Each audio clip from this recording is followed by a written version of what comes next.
Perkenalkan, nama saya Ain Ulul Intan, mahasiswa IAIN Syekh Nurjati Cirebon dari jurusan Bimbingan Konseling Islam. Tujuan dibuatnya video ini adalah untuk memenuhi tugas ujian akhir semester mata kuliah Pendidikan Kewarganegaraan. Pengertian filsafat Pancasila. Filsafat berasal dari bahasa Yunani, yaitu philen, yang artinya cinta atau gemar, dan sophia yang artinya kearifan atau kebijaksanaan. Berfilsafat berarti berpikir secara mendalam. Pancasila yang berarti 5 dasar atau 5 asas adalah nama dari dasar NKRI. Dalam buku Sutasoma, Pancasila yang berarti bersendi 5 mengandung makna pelaksanaan kesusilaan yang 5 atau Pancasila yang karma, yakni yang pertama, tidak boleh melakukan kekerasan, yang kedua, tidak boleh mencuri, yang ketiga, tidak boleh berjiwa dengki, yang keempat, tidak boleh berbohong, dan yang kelima, tidak boleh minum minuman keras.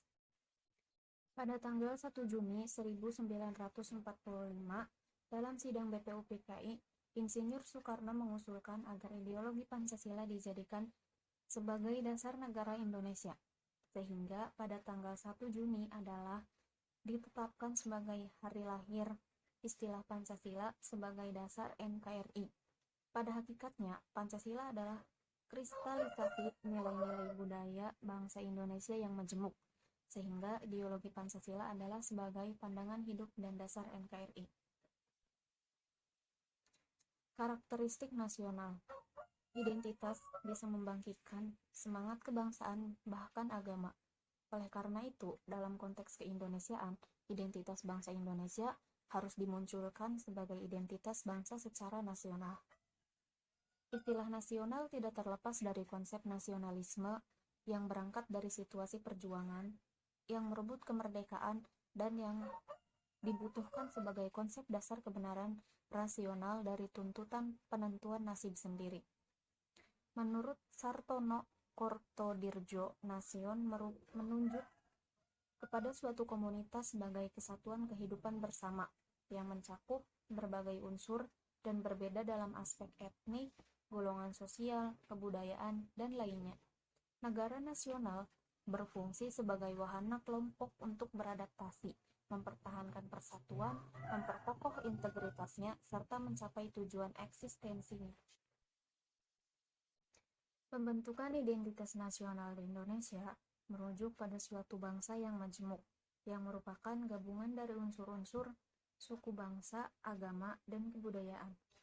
Pembangunan kebudayaan Indonesia secara umum disarankan untuk memberikan wawasan budaya yang bermakna terhadap pembangunan masyarakat secara menyeluruh di setiap dimensi kehidupan.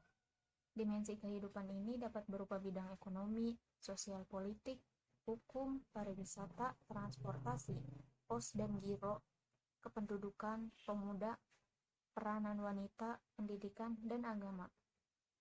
Negara dan bangsa.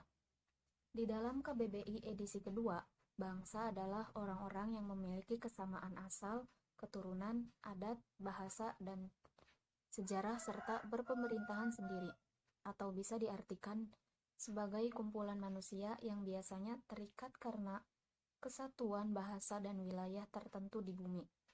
Sementara pengertian negara adalah suatu organisasi dari sekelompok atau beberapa kelompok manusia yang sama-sama mendiami suatu wilayah tertentu dan mengetahui adanya suatu pemerintahan yang mengurus tata tertib serta keselamatan sekelompok atau beberapa kelompok manusia tersebut. Negara juga dapat diartikan sebagai satu perserikatan yang melaksanakan satu pemerintahan sebagai hukum yang mengikat masyarakat dengan kekuasaan atau memaksa bagi ketertiban sosial. Unsur-unsur negara, diantaranya ada wilayah, penduduk, kedaulatan, dan pemerintahan. Kemudian bentuk-bentuk negara, yang pertama ada kesatuan dan yang kedua federal. Selanjutnya sistem pemerintahan. Sistem pemerintahan terbagi menjadi dua, yaitu presidensil dan parlementer.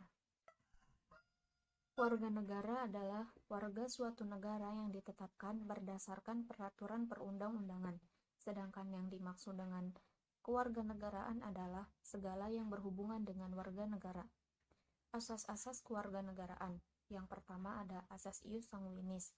Asas ini dikenal dengan asas keturunan dari orang tua yang telah melahirkannya. Artinya, kalau orang dilahirkan dari orang tuanya yang berwarga negara Indonesia, maka ia dengan sendirinya juga termasuk warga negara Indonesia tanpa memerlukan proses naturalisasi. Yang kedua adalah asas ius solis. Asas ini dikenal dengan asas tempat kelahiran, di mana seseorang lahir, maka di situ ia menjadi warga negara yang sah secara hukum dan menurut negara tersebut, tanpa harus ada proses naturalisasi.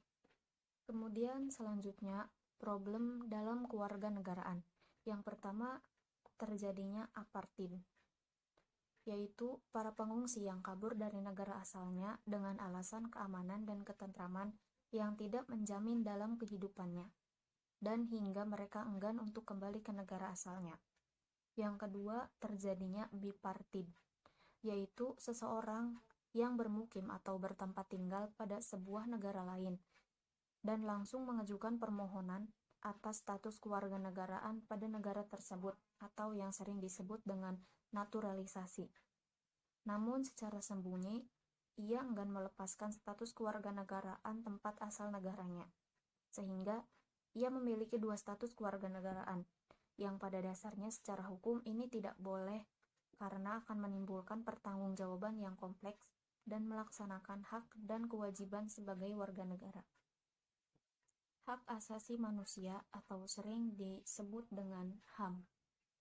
HAM adalah seperangkat hak yang melekat pada hakikat dan keberadaan manusia sebagai makhluk Tuhan yang Maha Kuasa dan merupakan anugerahnya yang wajib dihormati, dijunjung tinggi, dan dilindungi oleh negara, hukum, pemerintah, dan setiap orang demi kehormatan dan perlindungan harkat dan martabat manusia. HAM terdapat dalam Pasal 1 Angka 1 Undang-Undang Nomor 39 Tahun 1999 tentang HAM dan Undang-Undang Nomor 26 Tahun 2000 tentang Pengadilan HAM.